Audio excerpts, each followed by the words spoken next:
रत्नागिरी के मीरकर वाड़ी में मुस्लिम मछुआरों के निर्माणों को तोड़ा गया, मस्जिद को भी ढाया गया। मंत्री नितेश राणे के आदेश पर की गई कार्रवाई।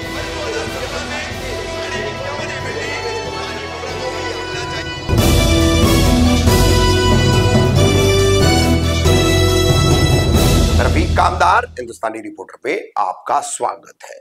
बिल्कुल गुजरात की तर्ज पर महाराष्ट्र के कोकण में, जहां पर समंदरी इलाका है और इस समंदरी इलाके में रहने वाले बहुत सारे मुस्लिम भी, मराठी, हिंदू, अन्य कोकणी गोवंश या क्रिश्चियंस जो है, इनकी तरह मछली पकड़ने के व्यवसाय में है। मगर हाल ही में वे विधानसभा चुनाव और उसमें मिली बंपर जीत पर महायुति सरकार में बीजेपी द्वारा विधायक से मंत्री बनाए गए हिंदुत्ववाद के नए पोस्टर बॉय नितेश राणे अब मत्स्य व्यवसाय और जेटी इस विभाग के मंत्री बने हुए हैं। फिशरीज और पोर्ट, ये दोनों मंत्रालय उनके अधीन है और उन्होंने चुनाव के बाद फौरन रत्नागिरी जिले में जहां जहां मुस्लिम मछुआरे हैं जो व्यवसाय कर रहे हैं, उनको निशाने पर लेना शुरू कर दिया है। सबसे पहले रत्नागिरी के मीरकर वाड़ी की खबर देखिए। गत 27 जनवरी 28 जनवरी को यहां पर कार्रवाई करके यहां जितने भी मुस्लिम मछुआरे थे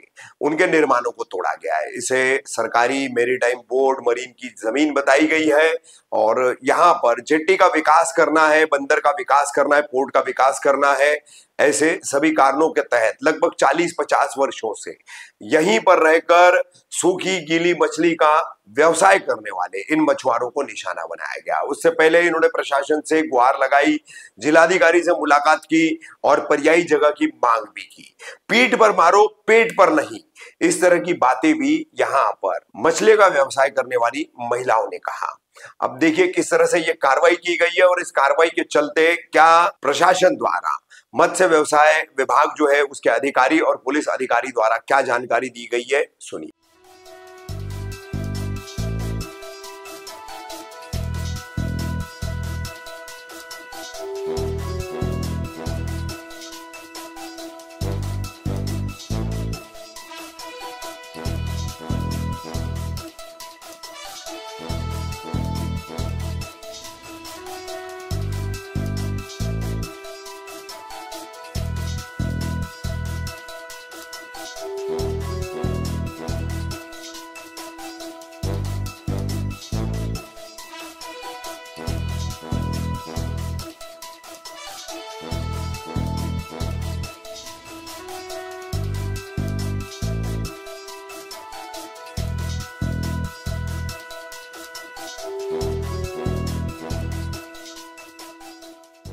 आम्ही आज इथे सर्व लोक आलेले आहे की आमच्यावर अन्याय करू नका, आम्हाला वेळ द्या, तुम्हाला तुमचा जो डेव्हलपमेंट होईल, जेव्हा तुमच्याजवळ निधी येईल, विकास होईल, तेव्हा आम्हाला 8 दिवसाच्या पहिले आम्हाला हे माहिती द्या आणि मग आम्ही आमच्या हाताने आम्ही तोडणार, पण आम्हाला पर्यायी जागा उपलब्ध करून द्या। आणि हे आजचा जी घटना आहे आणि उद्या जे आमच्यावर अन्याय येणार आहे ते तुम्ही थांबवा। आज आम्ही 45 वर्षात इथे आहे झोपडीत। आज आमच्या जर पोटावर त्यांनी पाय आणला आहे, ते झोपडी उठवची सारखी म्हणत राहतात। आजकालातच नाही, ते पूर्वी पण कळलाय होता आमच्याजवळ, पण आता जर कळलाय तर एकदम अति करलाय। आम्हाला तर नाही झाला पाहिजे आणि आम्हाला जर करायचं असेल त्यांना तर आम्हाला पहिल्यांदा त्यांनी जागा द्यायची, त्याच्यानंतर त्या लोकांनी हा उठवचं। आम्ही काय नाही उठवचं असं म्हणत नाही, उठवता त्यांनी, उठवता म्हणतात ना उठवचं, पण आमच्या त्यांनी पोटार मारायचं नाही, एकदम पाठीर मारा, पण पोटार मारू नको का। आज आम्ही गरीब आहे म्हणून आम्ही तुमच्या दारात आहे असा समजा, असा नको समजू की आम्ही एकदमच पडलेले आहे। आम्ही हाय, आपण कमावतो, आपण स्वतः खातो, कोणत्या ह्याच्यात आम्ही जात नाही। आज आम्ही कर्ज काढलेला आहे, सर्व कर्ज काढून आम्ही आज ते धंदे उठवलेले आहे, तिथे झोपरे। आज आम्ही 1 हप्ता नाही भरला तर आमच्यावर हप्त्यावर दुसरे 700 रुपये वाढतात। काय करायचं, आम्ही कुठला हप्ते भरायचे, कोण देणार आमचे हप्ते? कुठला व्यवसाय आहे का आमचं? खाली आम्ही एक मच्छीमारच आहे, दुसरा आमचा ह्या पण नाही, धंदे पण नाही कुठले। नाही तर आम्हाला तुम्ही कुठे तरी बसवा ना, आम्ही बसायला पण तयार आहे।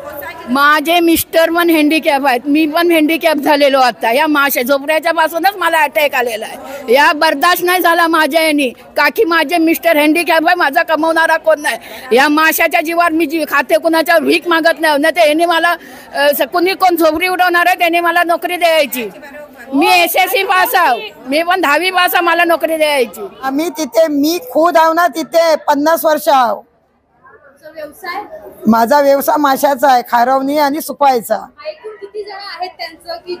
कमीत कमी आहे ना म्हणजे 300, 350, 400 झोपडी आहेत.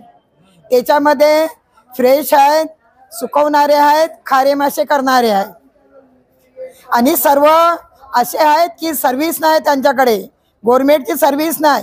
आणि जर झोपडी उद्या तोडला नाही तर संपूर्ण फॅमिली बरोबर लहान मुलांबरोबर सर्व येऊन फिशरीजला बसणार तिथे डेरा टाकून. हे लोक डायरेक्ट नोटीस लावल्यात आणि उद्या तोडायला येत आहेत ना. ते एवढे गाय गरीब आहेत, सर्वांचा हातावर पोट आहे, उपाशी मरतील. मग त्याला जबाबदार कोण? सरकार की कोण राहणार आहे? का अधिकारी जबाबदार राहतील? आणि सांगा, जर आम्ही उपजीविकता नाही भेटली तर आम्ही पेट्रोल ओततो आणि आत्महत्या करतो? नाही, नक्की दुसरा उपायच नाही ना. आता आम्ही जेवणच नाही भेटत, उपाशी मरतो. नाही तर इकडे येऊन बसतो. कशी बाया आम्ही खाणार कमव, कोण देणार आम्हा? माया एक ते आमच्या नवऱ्या जाग्यार नाही, कोण बघायला आम्हा काय नाही. ह्या कमवतो आम्ही, बोटियाला गावताय म्हणून आम्ही खातो. ते बोटियावर पण तुम्ही धार हरताव. म्हणजे का मग कमव खावला नको बाया? काय जाणार? बोटियाला मासे गावेल 4 ते आम्हाला मिळतील, त्याला नाही जर मिळले ते आम्हाला कोण देणार? नाही ते मग काय करता तुम्ही? अशा लाची बिची आमच्या हरवू नको, काय नको. येऊन द्या सुकान, खाऊ आम्ही तेवर कमवू बाया. कोण देणार आहे नाही, सगळ्या गरीब या माणूस आम्ही ते आलेलो. दुपारनंतर मत्स्य व्यवसाय विभागाचे उपायुक्त महेश देवरे हे रत्नागिरीत दाखल झाले. त्यांना भेटण्यासाठी मच्छीमारांनी मत्स्य व्यवसाय कार्यालयामध्ये गर्दी केली होती. मच्छीमारांचं म्हणणं होतं की आम्हाला 8 दिवसांची मुदत द्यावी. या मच्छीमारांचं ऐकून घेऊन महेश देवरे यांनी त्यांना सोमवारपर्यंतची मुदत दिली आहे.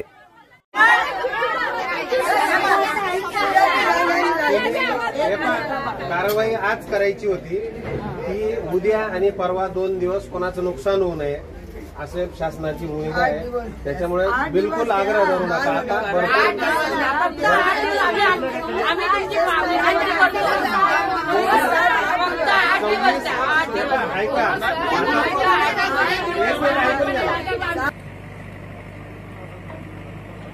पोलिसांचा मोठा बंदोबस्त आहे. काय नेमकं आता सध्या सिच्युएशन काय आहे, काय सांगाल? मत्स्य विभागाने पोलीस विभागाला विनंती केली होती की मिरकरवाडा बंदर येथे जे अतिक्रमण आहे त्या हटवण्यासाठी आम्हाला बंदोबस्त मिळावा. तर त्यासाठी एक 3 दिवसापासून आम्ही सातत्यानं ह्या भागामध्ये गस्त करत होतो. त्या ठिकाणी काही रूट मार्च आयोजित केले होते. त्याचबरोबर फिशरीज डिपार्टमेंटच्या वतीने जे काही अनाउन्समेंट आणि नोटीस देण्याचं काम होतं ते सुद्धा करण्यात आलं होतं. त्यामुळं येथील जी अनधिकृत बांधकामं होती त्यातली बरीचशी बांधकामं त्यांनी स्वतःहून काढून घेतलेली आहेत.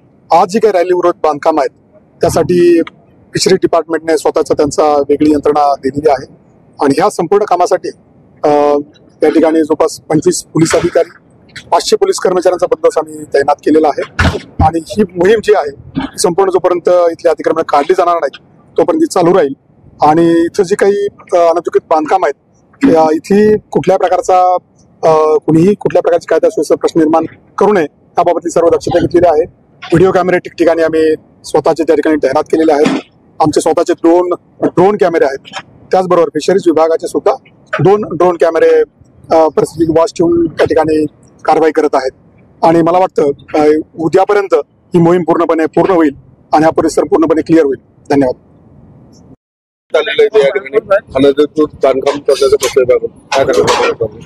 मत्स्य व्यवसाय विभागाच्या मिरकरवाडा बंदरातील 10.83 हेक्टर कार्यक्षेत्रामध्ये कित्येक वर्ष अनधिकृत बांधकामं होती.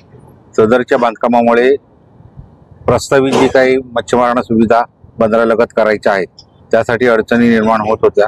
त्या अनुषंगानं शासनानं हे अनधिकृत बांधकामं तोडण्यासाठी विभागाला कळवलेलं होतं. त्यानुसार आज रोजी आपण हे अनधिकृत बांधकाम तोडण्याची कारवाई केलेली आहे.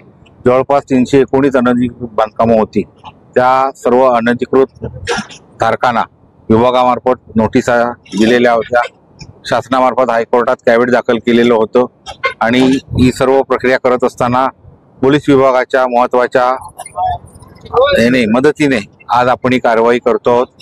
तर या सदरच्या कारवाईमध्ये आतापर्यंत जवळपास 70-75% बांधकाम ही निष्कासित झालेली आहेत. उर्वरित 20 ते 25% बांधकामं जी आहेत ती संध्याकाळपर्यंत पूर्णतः निष्कासित करण्यात येतील आणि उर्वरित जे काही काम राहील डेब्रिज वगैरे हलवण्याचं ते काम उद्या करणार आहोत आणि उद्यानंतर सदरची संध्याकाळी कारवाई संपेल. धन्यवाद.